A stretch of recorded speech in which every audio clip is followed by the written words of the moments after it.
le Fab Four s'est réuni pour la première fois depuis plus de 2 ans. Elizabeth II aurait été heureuse de voir ses petits-fils réconciliés. Harry, Meghan, William et Kate ont calmé le jeu. Il aura fallu un drame pour que les tensions s'apaisent. Alors qu'ils se livraient une guerre froide depuis de longs mois, les princes William et Harry ont mis leur rancœur de côté pour s'unir dans le deuil. Tous les deux présents pour les derniers instants d'Elizabeth II, les frères ont fait une apparition commune inattendue et presque inespérée. Ce samedi 10 septembre, le prince de Galles et le duc de Sussex ont décidé de se rendre ensemble auprès des Britanniques massés devant le château de Windsor, accompagnés de leurs épouses, Kate Middleton et Meghan Markle.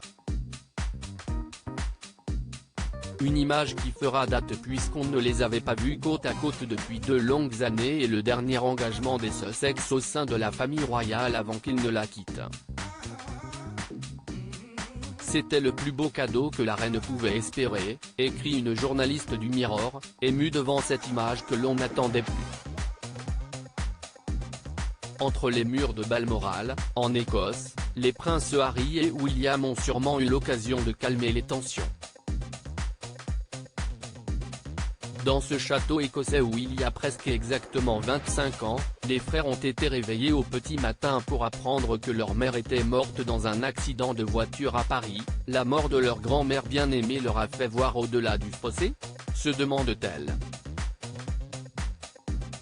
Selon elle, si est-il le roi Charles III qui est à l'origine de cette réconciliation puisque pour sa première prise de parole de souverain, il a décidé de citer le prince William et Kate Middleton mais aussi le prince Harry et Meghan qui continuent à construire leur vie à l'étranger.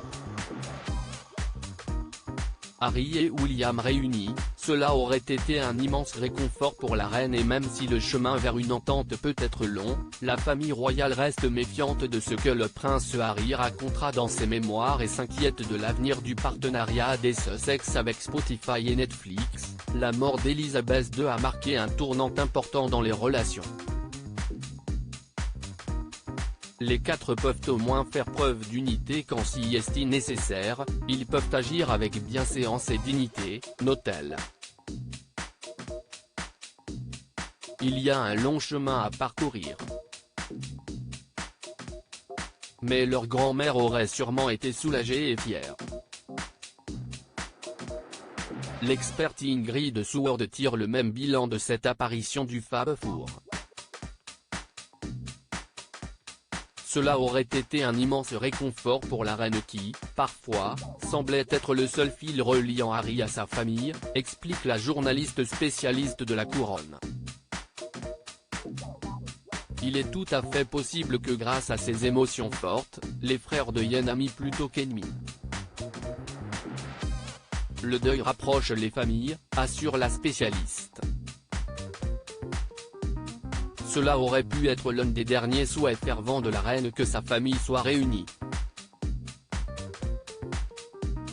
Dans les prochains jours, le prince William et le prince Harry devraient donc mettre les choses à plat et s'unir autour d'un seul but, honorer comme il se doit la mémoire de leur grand-mère adorée. Le lundi 19 septembre prochain, le Fab Four devrait à nouveau se soutenir lors des funérailles d'Elizabeth II.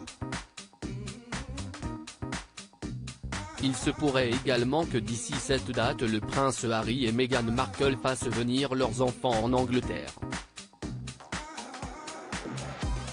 Ce serait une première pour la petite Lilibet, le seul membre de la famille royale qui n'aura jamais eu le temps de rencontrer Elizabeth II.